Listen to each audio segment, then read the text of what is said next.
Sounds good. Welcome everybody, and this is your Blackboard Collaborate orientation.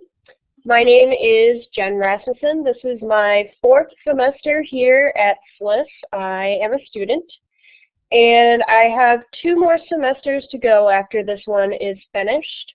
So I'm kind of on the 3-year plan, taking about 2 classes a semester along with working at my public library. Our producer tonight is Debbie Ferris, and she is not a student. She is the, oh, I forget your technical title, Director of Distance Learning or something like that. Yes, actually Assistant Director, but I'll aspire to be Director of Distance Learning. And so I'm crashing the student party here tonight, but I'm here, everybody, to help Jen, so I'm supporting the session. Pretty much, as far as I know, if something breaks in the program, email Debbie. Just so you guys know, this session will last about 1 hour. And I know for some of us over on the East Coast, I'm in Central Time, but we've got at least 1 person. So it'll be kind of late, so we'll try to not go over time.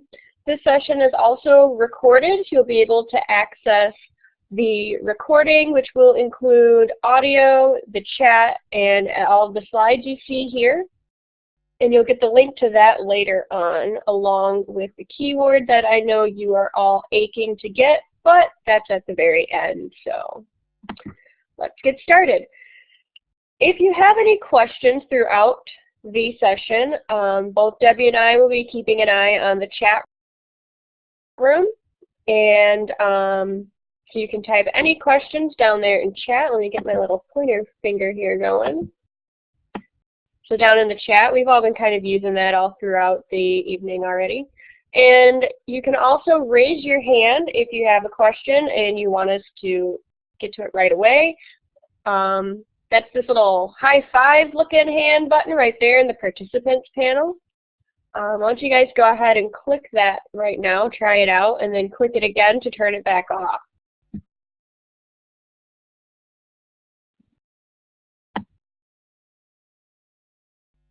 Right, looks like most of you have got that. All right. So that's the raising the hand button and the chat down there. If you want to test the chat, you can type out where you're from or something like that. So I'll type in Blackboard, Illinois. It's always fun to see where everybody's from in our sessions. Ooh, Virginia.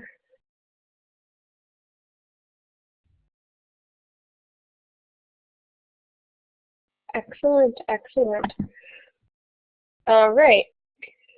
So one of the very important tools besides Blackboard Collaborate that we use here at SLIS is Blackboard IM. A lot of teachers make it a requirement that you have, some don't, but it is such a useful tool. It helps keep you in contact with your, excuse me, your professors, your students, anyone from any class really that's part of SLIS.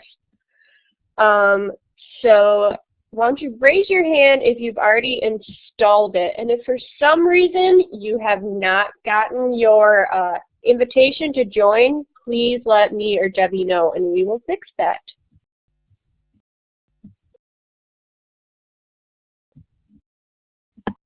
All right, looks like about half of you have installed it. A few more than half. Okay, so there's either 3 who have not installed it or just did not raise their hand. All right. So how do we use Blackboard Collaborate? Blackboard Collaborate is used mainly for class lectures, meetings, guest speakers, presentations within your classes either by you or a group of students. Sometimes your professors will hold office hours. You can also use it to prepare and practice team projects and presentations. And I will show you in a little bit how you can open up a Collaborate session on your own, so you're the only person in there, so you can practice and load your slides to make sure everything runs smoothly. So we're going to talk a little bit about the workings of Blackboard Collaborate and how it all works, so you can start to feel a little bit comfortable with the tool that you're going to be using most often during your career here at SLIS. So you see on the screen here the participants interface, which is basically just a mini version of the entire Blackboard window. And we've got the audio panel at the top, the participants panel down here, which is your list of everyone who's in the room, the chat box, and the content area or the whiteboard.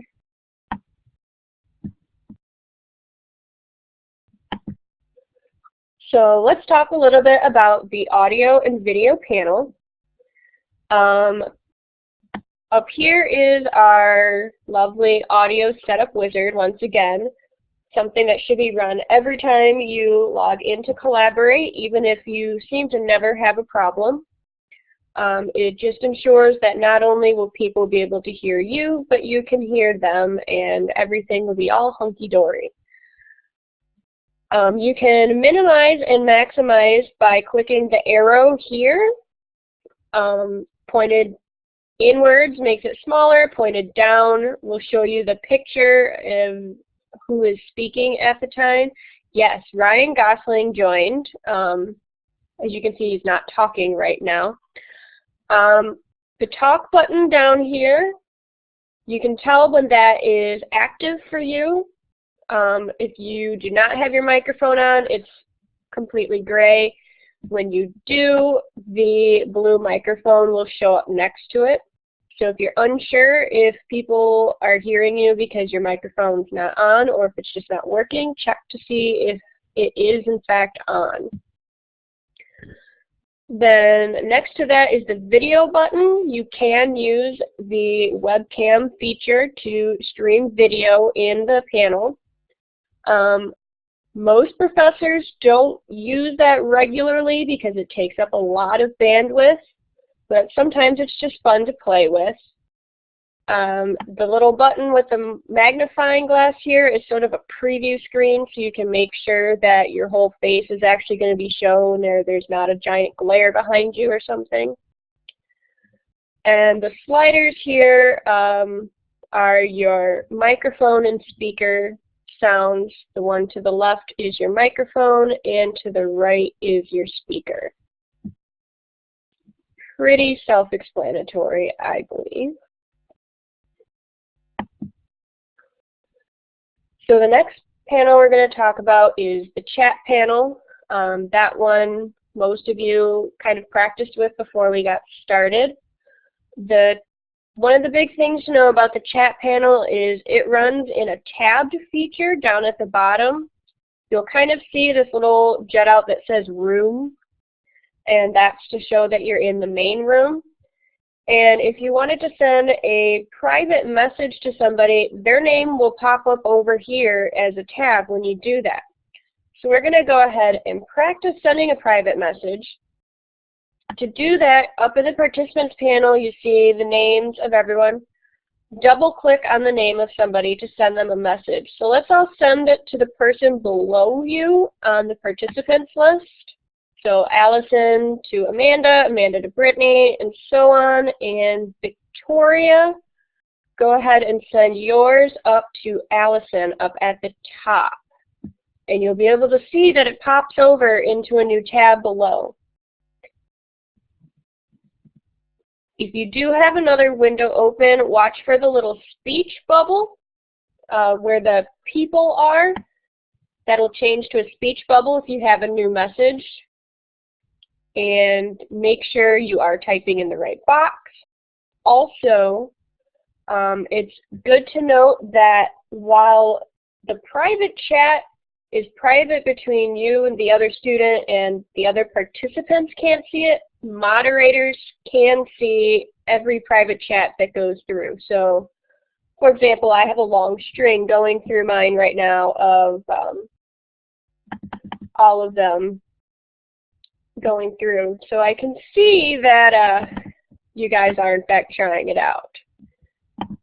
So, you know, you don't have to be too worried about moderators, you know, really cracking down on it, but you also want to make sure that you don't talk bad things about your professor in the private chat or something like that, because they'll be able to see what you say. Yes, Debbie, nice little cool shades there.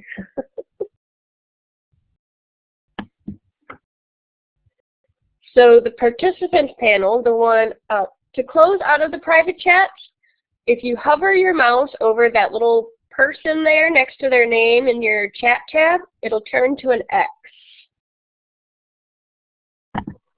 So this little person figure right here, hover your mouse there, and you should see an X pop up instead of the people when you click that.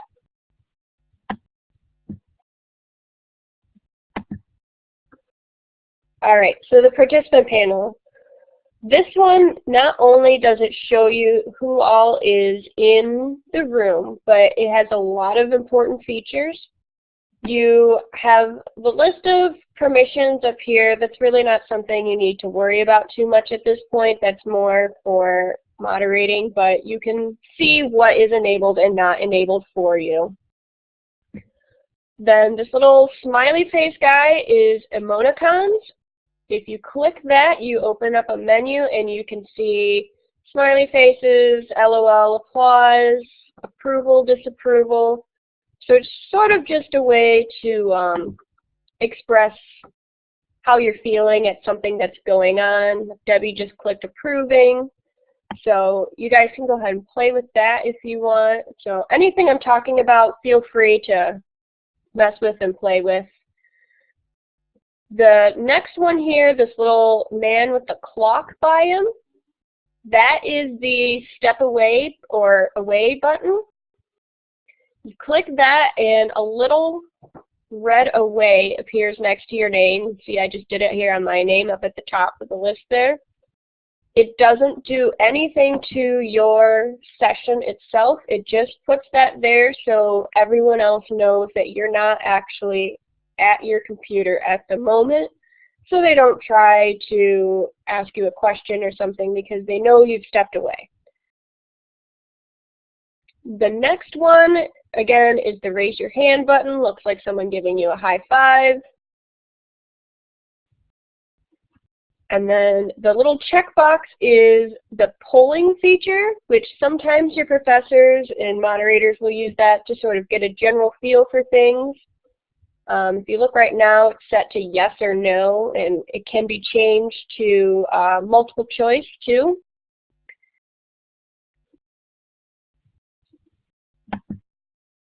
So we're going to go ahead and take a yes or no poll right now, and afterwards Debbie will be a wonderful producer, just lost my words there, and post the results. So go ahead, click the checkbox here and click yes or no if you currently work or volunteer at a library.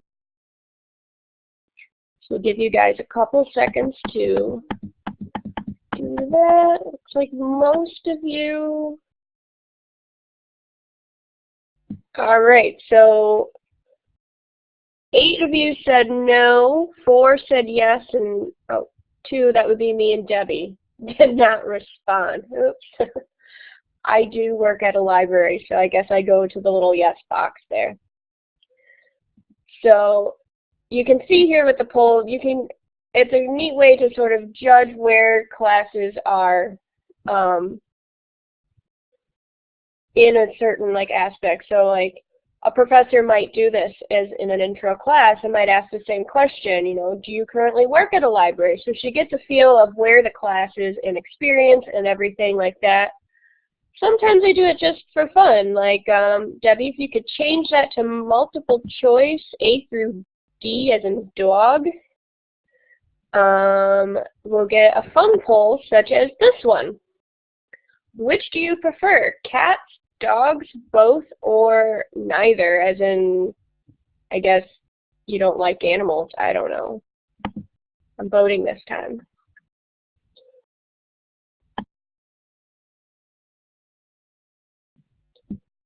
All right, so just me voted as a cat person. We've got 7 dog people. 3 people say they like both cats and dogs. 1 posted that they don't like neither of them, and 1 person other than Debbie did not respond. So it's the polling feature. I think it's a very underused feature. If I were a professor, I would use it all the time. Because I just think it's fun. So let's go ahead and move on here to the whiteboard, which is so called because it starts off the blank page as a giant whiteboard. And the main part about that, this is where you will see all of the slides that you're seeing now. And the biggest thing for you to know about is the tools here, which you should see it barred just like that to the left-hand side of your whiteboard as well. So we're going to talk about the tools here. But before we do that, does anybody have any questions about anything we've done so far? General questions? If not, we'll go ahead and go into the whiteboard tools. How do you get to the whiteboard? The whiteboard, Samantha, that is just sort of something that automatically is there. You don't see it as a blank white page when you came in today because I had preloaded the PowerPoint presentation to it. But when you open up a fresh Blackboard or Collaborate session, it's just a plain white page. It's the entirety of, let me go back to the main. On your participants interface here, this whole giant area to the right is the whiteboard. All right, good question. All right, so the whiteboard tools. So this is the box you should see along the left side of your whiteboard area. We'll go through and talk about each one. The top box, the little arrow box thing, that is the selection tool. Basically, that's just what it says, to select a specific part of the screen or a specific object that you've already added or drawn or whatever. It is also Collaborate's workaround for erasing. That comes up a lot in these sessions. How do you erase? And the only way that I know of to erase is to go up to the selection tool here, click whatever it is that you wanted to erase, and hit delete. So maybe in a future version they will actually put an eraser tool in. I'm not sure. The next one down is a laser pointer type thing. That's what I'm using, so you can see the little finger bouncing around the screen. You can see that if you click it, which you guys can go ahead and do, if you click it, it should open up into this menu where you can choose what type of pointer you want to use. So I'm using the rightward pointing finger. You can use a starburst, arrow, check mark, smiley face. So that's pretty much to sort of help guide people to what you're talking about. The one below that is the pen or highlighter tool.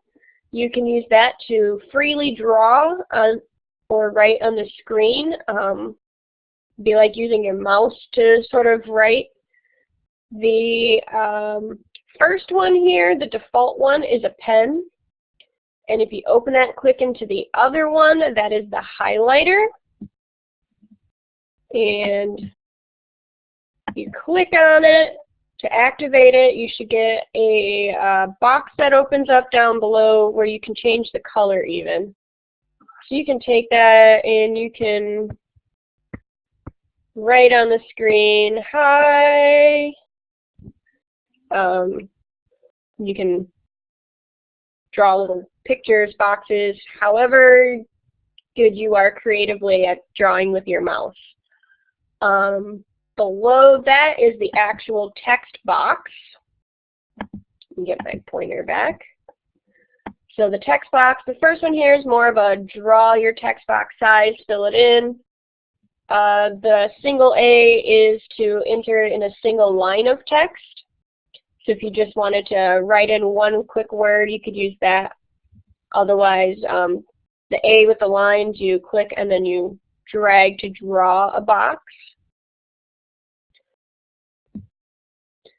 And Allison, yes, everything that you guys do onto the whiteboard with these tools is seen by everybody. So it's important that you only use them when you have permission to, which of course tonight you have permission to sort of draw all over the screen as we're doing it, because that's what the session is for, to learn how to use it. But if you're in your class and you're doing a Collaborate session, to take the pen and start doodling, it would be sort of the same as walking up to the chalkboard in a physical class and start doodling while the professor is talking. Not really going to end well. Debbie, I was yes. just going to share that a few years ago I was in one of my first web conferencing sessions, and it was a national session. There were professionals, library professionals logged in from all over, and there was a speaker. So the speaker was talking through their presentation, going through their PowerPoints, and all of a sudden in the corner of the PowerPoint we could see somebody drawing little flowers. You know, it's like they were doodling. And the speaker kept on talking, but you could kind of hear him pause. I'm trying to draw a flower while I talk. It's not looking too flowerish. And finally, the moderator, a co-moderator, came on and said, "Excuse me, but we can all see you drawing, so whoever's drawing on the board, please stop." And they stopped. But that was my first lesson, to learn that everybody sees what you draw on the whiteboard. That's a much better flower down at the lower right. Thank you, whoever did that. Yeah, so like I said, it's basically the same as walking up to the chalkboard and drawing a flower in the middle of, you know, their notes on the board. So pretty much if you don't want to get kicked out of class or whatever would happen in the online version, only use the tools when you have permission. But don't let that stop you tonight. Feel free to draw all over my presentation. That's cool with me. So below the text box, which we'll get a chance to practice with in a couple minutes, are the following two are shapes, which that's kind of more for creative reasons. The grayed in ones, square and circle, those draw in a completely filled in shape. The ones that are not grayed in, filled in with gray, those draw just an outline. So let's do an example here. So this is the top one, the grayed in, draws in a solid box or circle if you use that. And the other one draws just that. Well, so this you could use to, you know, if you're talking about something, you're like, oh yeah, this right here, that's important, remember that. Not entirely sure what the solid one useful-wise is lecture-wise, because that sort of just blacks it out.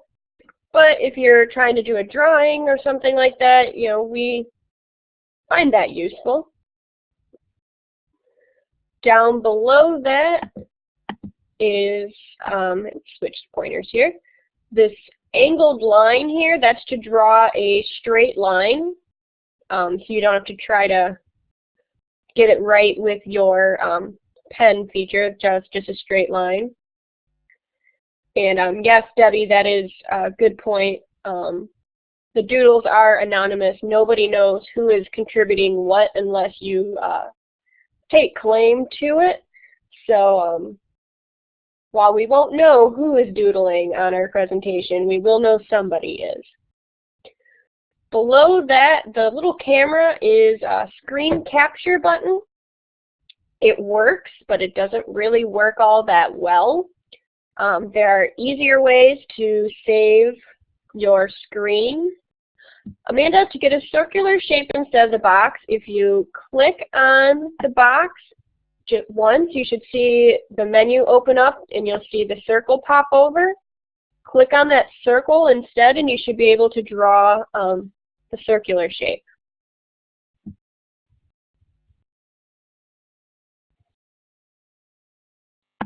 All right, like I was saying, there's easier ways to save what's on the screen at the moment, and you do that by going into Tools up in the top menu there, Tools, Whiteboard, and then Save.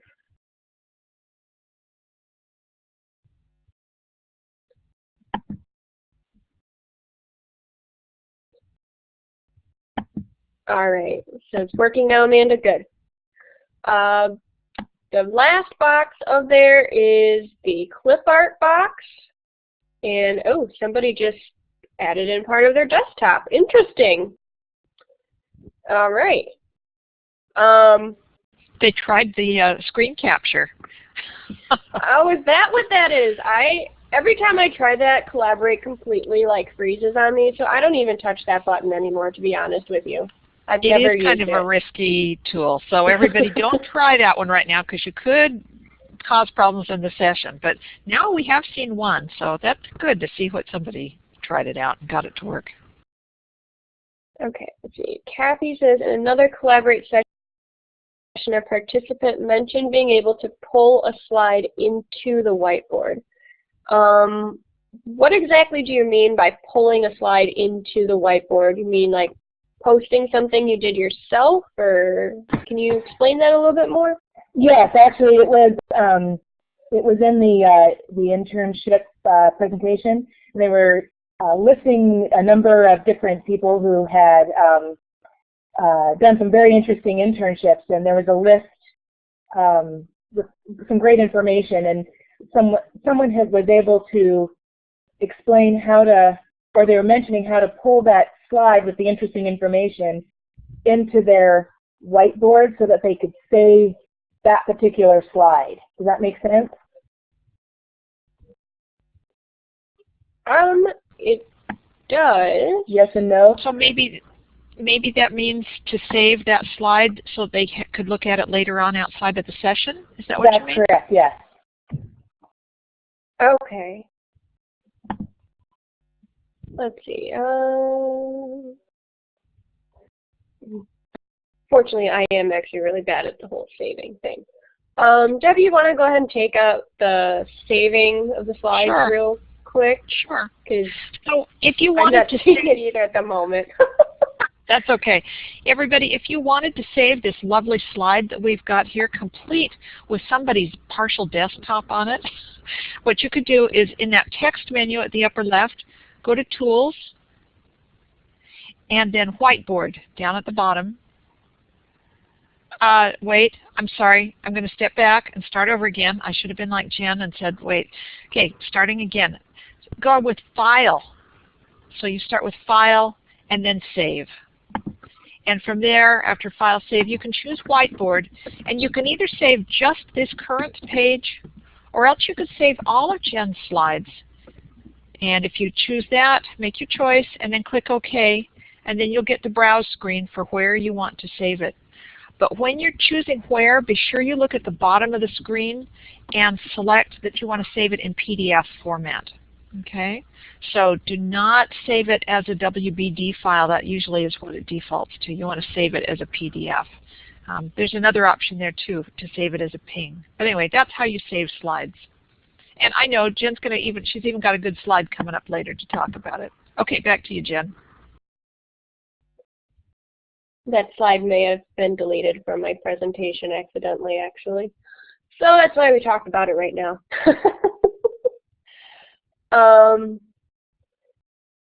Let's go on to the next one. Beautiful slide is gone, sorry. So let's practice with the laser pointer. The second box down, the second tool defaults as a little star. And let's go ahead and mark where your favorite vacation was. So I'm going to mark my kind of smack over here.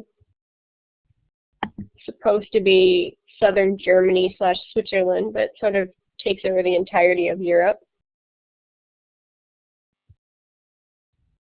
And if you click on the thing, on the tool, and then click on the screen where you want to place it, and everyone will see where you put your pointer. But But if you click somewhere else, it'll disappear and move to there. So it's not really like you can place a bunch of multiple pins all over. So you have to just pick one place. And to use it like I've been using it, where you can see it actively move, you click and drag. And then everyone will be able to see your pointer move. So it looks like we've got one over maybe Colorado Rockies over there. We've got one moving around. Someone's practicing with that. See, we've got one over on the East Coast, down in southern Mexico, it looks like, Spain, Ireland, Japan, Taiwan. Some great traveled people in here.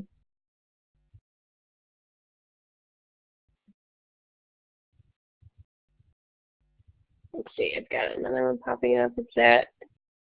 Got Italy. See, is that one over there? Is that Korea or is that China? Nicaragua. Ah, yes, yes. Another one down there in the Caribbean. Korea. That's really cool. That's somewhere that's on my list of places to go.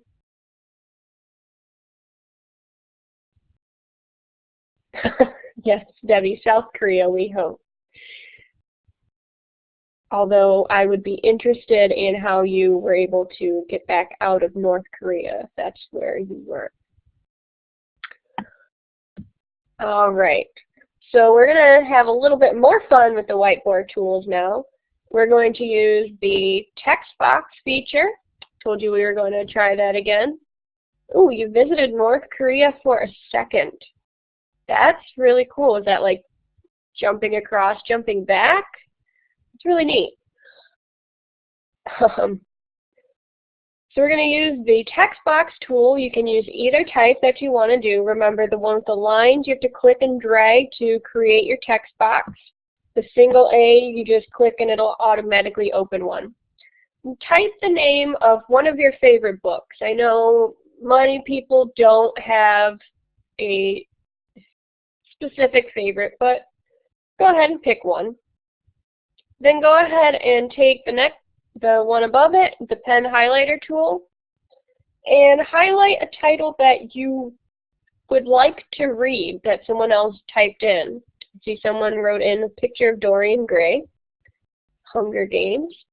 And finally, go ahead and take the unfilled in shapes there and put a circle or a box, whichever you would prefer, around a title that you have read.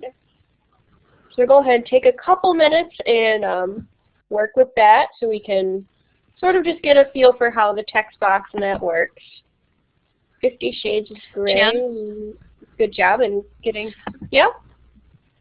I noticed yes, a couple Debbie? of people accidentally typed over the top of another one, and that's easy to do, but you can fix it if you click that top tool, that selector arrow. Remember the very first one she showed us? It's the top icon.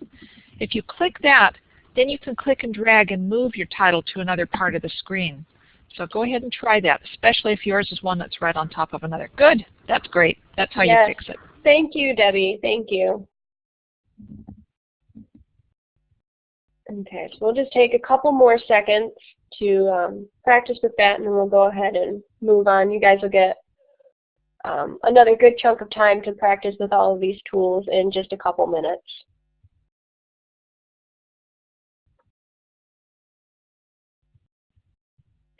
The picture of Dorian Gray. That's one I have actually not read yet. A couple wrote in a separate piece, a couple different Hunger Games, Poisonwood Bible. It's really interesting to see what everyone loves to read in all these sessions.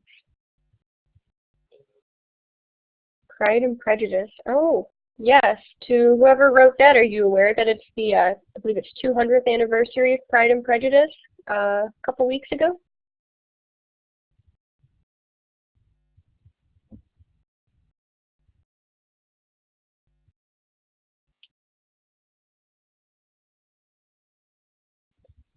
Everybody, all right, well, we're going to go ahead.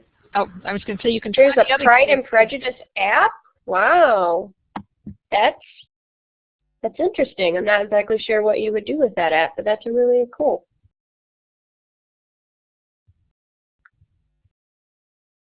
All right, so we're going to go ahead and go on to the next slide. So how do you get into a Collaborate session? For tonight's session, you were emailed a link, and that is pretty much the main way you'll get one. You'll either get the link emailed to you, or it will be on your class's D2L page, usually in the news area or wherever your professor has said they will provide it. A lot of times you'll get both. They'll send out a reminder link to you. Another way you can do it is through the Online Rooms tab within D2L, and we'll talk a little bit more about those in a few minutes. And the last way is through the Blackboard Instant Messenger itself, and that's how we'll be able to get in to open up your blank session for you to practice in. Yes, Debbie? Can I share one little organization tip? That is, whenever you receive a link for a session, copy it right then and put it into your online calendar, whether you use Outlook or Google Calendar or whatever. If you'll just grab that link right then, make the date and time an item in your calendar and paste it in. In fact, you could even enter it in your D2L calendar. Wherever you keep an online calendar, put it there. And then you will be spared the agony of having the class about to start and you can't find the link, you can't find the email for it. So that's a tip that seems to work for a lot of people. Back to you. All right, thank you, Debbie. All right, so those are the main ways. Usually if you're going to have a session coming up, like I said, you're going to be given the link by your professor. You're not going to just be expected to magically find it. Gloria, do you have a question? Yes, I've been wondering about the sessions and how you're supposed to save these so they work with your portfolio at a later date. The session itself, you can download the recording. There's another program that you can install called Illuminate Publish or Blackboard Publish. Illuminate Publish, that's it. And you can use that. Usually if you're going to save to use one of these sessions for your portfolio, it would be just your presentation. I'm not sure if that answers your question or not. Debbie, you had something to add? I was just going to say that generally you wouldn't want to save a presentation like this. Now Jen might want to save tonight's presentation because it shows her oral communication skills and she's a presenter. But most of the time, Gloria, you wouldn't be saving these unless you were presenting. And what I tell my students, my advisees to do, is if you want to save a session, just save the link to the recording. And in May, sometimes you'll see a note saying we're going to weed the recordings, and when we do that, we invite you to let us know which ones you want saved, and then you'd send that link in and let us know you want it saved. But I think that's the easiest way. Just let it be on the server, save the link to the recording, and then if we weed in May, then let us know which one to save.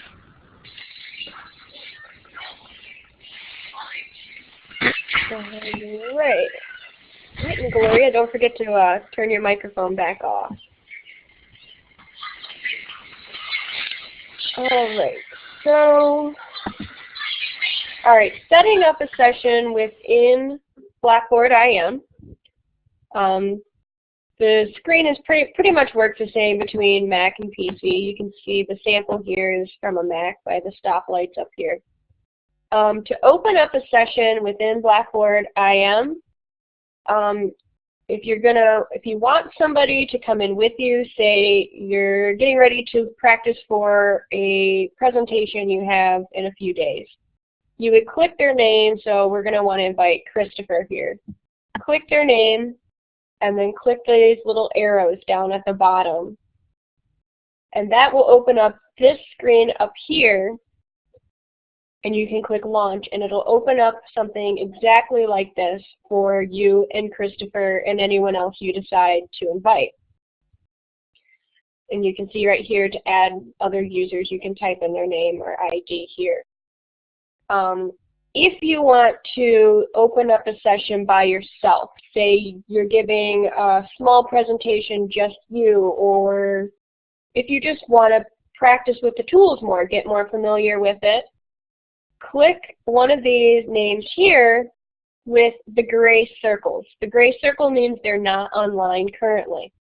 If you invite somebody by clicking them who's not online, like right here, Lise was not online. We click this, and that's where her name is up here. It will still open up a new session for you, but because she's not online, she doesn't get invited, she doesn't come in, and when she does sign on, she won't receive any record that you used her name to open a session or anything like that. So it's just a way to be able to open up a completely blank session for you and yourself only to practice or do whatever you want to do within Blackboard Collaborate. So us moderators, we use this all the time to practice if something's working or not working, to see how your presentation is going to look once it opens up in Blackboard IM. Are all the words going to get cut off, something like that. And so you just click someone who's not online and invite them, and they'll never know. So what they don't know won't hurt them, right?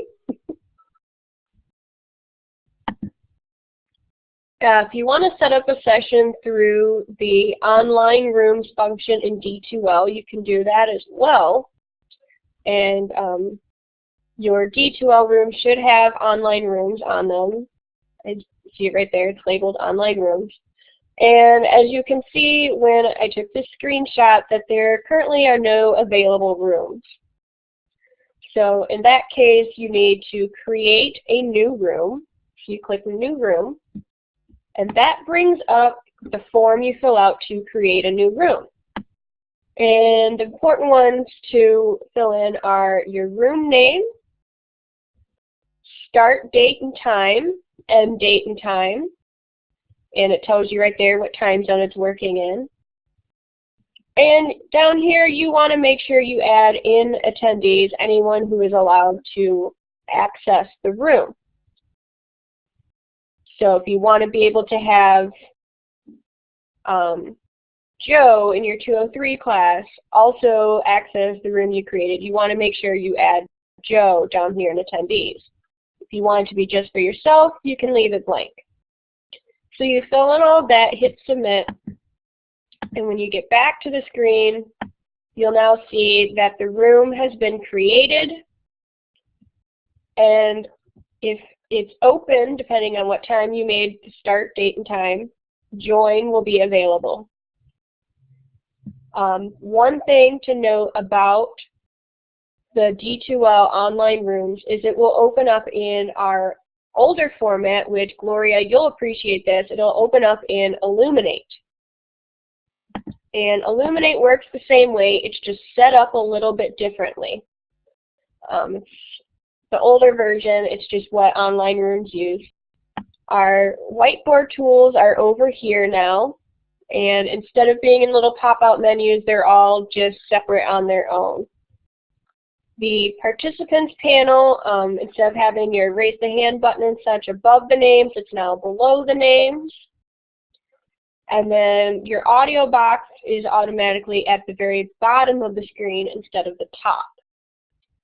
Other than that, it works 99% the exact same as Collaborate, which is what we're in now.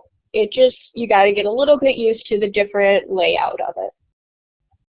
So either one you can use. Some of your professors will prefer to use online rooms versus Collaborate. So odds are, throughout some point during your time here at SLIS, you will be attending a session within both of these. Let's see, if the class is scheduled later on. Correct. If the room is, let's go back here. If you see a room there, pretty much if anybody in your class creates a room, you'll be able to see the room listed. That's why you add the attendees, because if you're not added as someone allowed to attend, you will never get the join button. You'll just see that the room is there. If, say this was set up for the next day, so the join button isn't actually going to be there active. But anytime you click back into online rooms, the list of all of them will be there. So when it's time for you to join at the later time, you go ahead, log into D2L, click online rooms, and then click join for the session that you're supposed to be joining. Does that answer your question, Allison? Great. Not a problem. Okay, breakout rooms. Breakout rooms are a fun little feature of Collaborate. I like to liken them with, if you're in a physical class and your professor says, all right, let's break into groups of 3 to discuss X, Y, and Z, and we'll come back together in 5 minutes. That's what these breakout rooms are. They are to split you into small groups where you can work and discuss things separately from the entire collaborative class. One thing to note about them is anything done within a breakout room is not recorded as part of the recording. So they kind of will get lost. So like if you access this recording later on, everything you guys do in your breakout room will not be there. So that's just something that you want to keep in mind if you are doing a recording and you go into a breakout room. So in just a minute here, Debbie is going to send you all into breakout rooms into small little groups. And there's a few things that we want you to do while you're there. The first is use your microphone. Big thing is use your microphone, talk, get to know your classmates a little bit. Feel free to use the text tool to type if you want. And the big one, we want to use the pen tools, the highlighter tools, the filled in squares, the unfilled in squares, all of that. Try to draw a really cool alien, you as a group together. We'll give you guys about 5 minutes in the room. Draw the alien, we'll come back here and we'll actually get to see all of your aliens. We'll vote on them and then we'll wrap everything up here. So Debbie, if you want to go ahead and move everybody. Okay, I'm just about ready to do that. Everybody keep your eye on the list of participants and you will suddenly see your name moved into a breakout room. Jen, shall I do 3 rooms so that there's 3 or 4 people in each room? I mean, yeah. Yes, okay. That sounds okay, good. all right, everybody, here you go. I'm going to zap you in there. Here you go.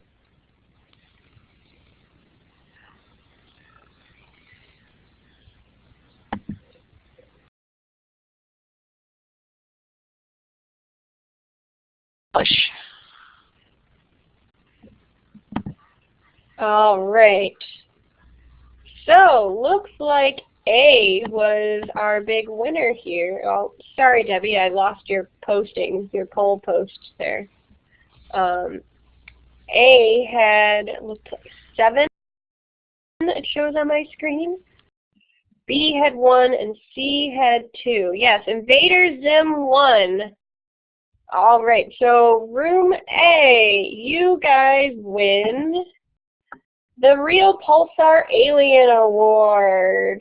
Give everyone a round of applause for room A.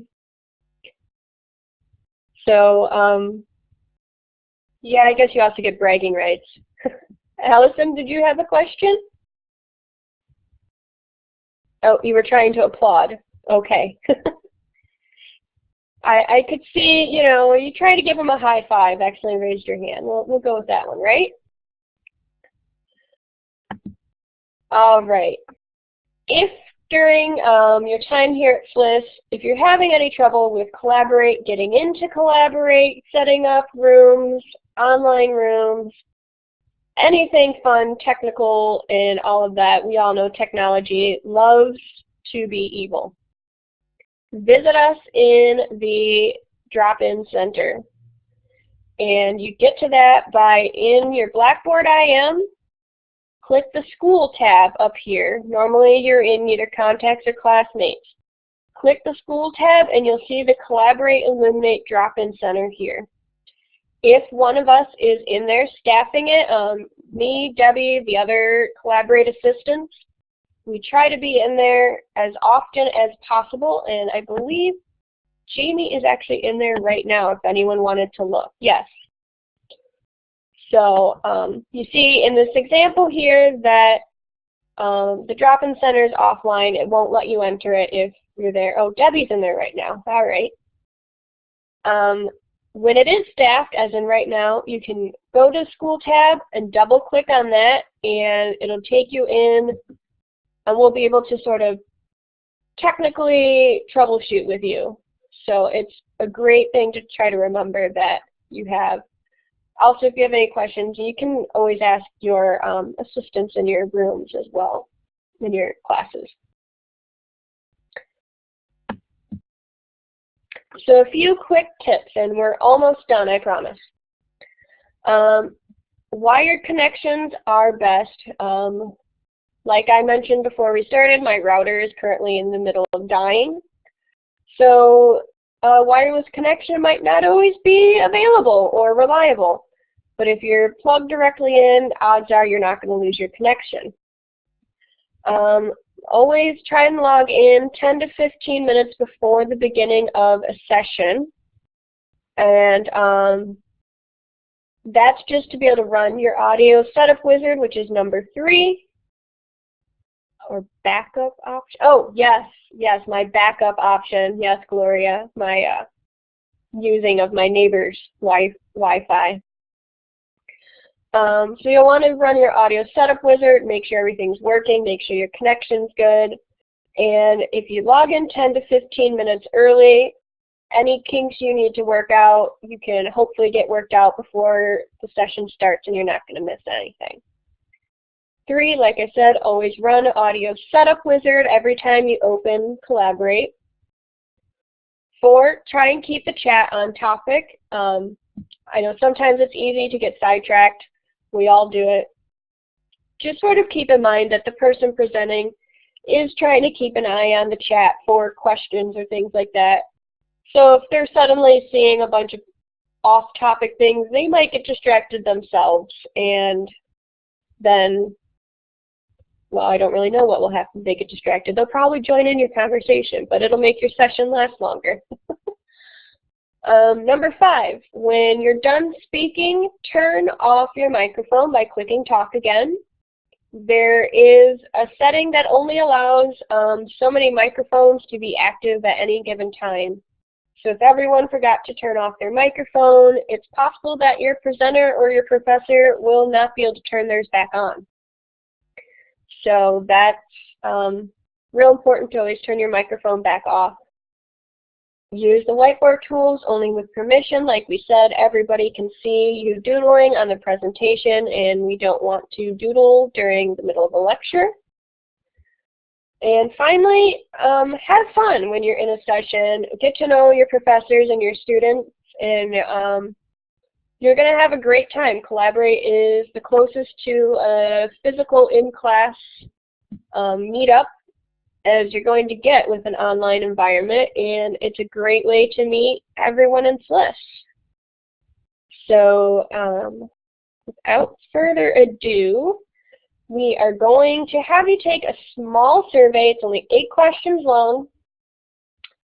It is entirely anonymous, and in this instance, we have it set so what you're typing in over on the whiteboard area is not seen by anybody else. So if you could fill that out, and Debbie, it's not actually loading for me. So I put the link into the chat window in case anybody needs to use that. Are any of you seeing it in your main window? Yeah, I'm seeing it can't display the web page. All right, so maybe it's just my computer.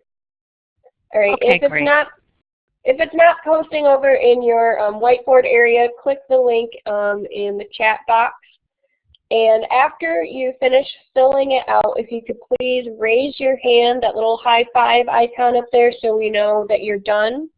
And once everyone's got that finished, we'll move on and get you guys your keyword.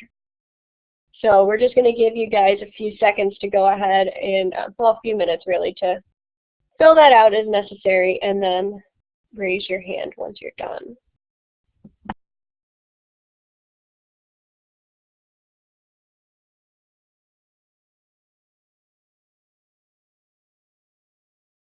Okay, Amanda, Samantha, we're just about ready. There we go, good. Samantha's done. Kathy, I know your connection dropped for a second.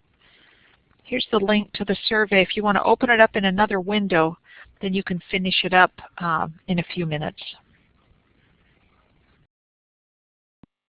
That's all right. Kathy, I'm glad you're back. All right, so we're going to go ahead and move on. And yeah, Kathy, if you can just click that link, it'll open up in a new window and you can finish that up. So you go back here. All right.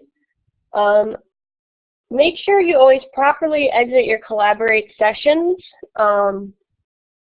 either by clicking the red X or the red stoplight. I know it seems obvious, but if you happen to just minimize it or walk away, you're still logged in, and the recording will not actually take and be available for anyone until after everyone is properly logged out.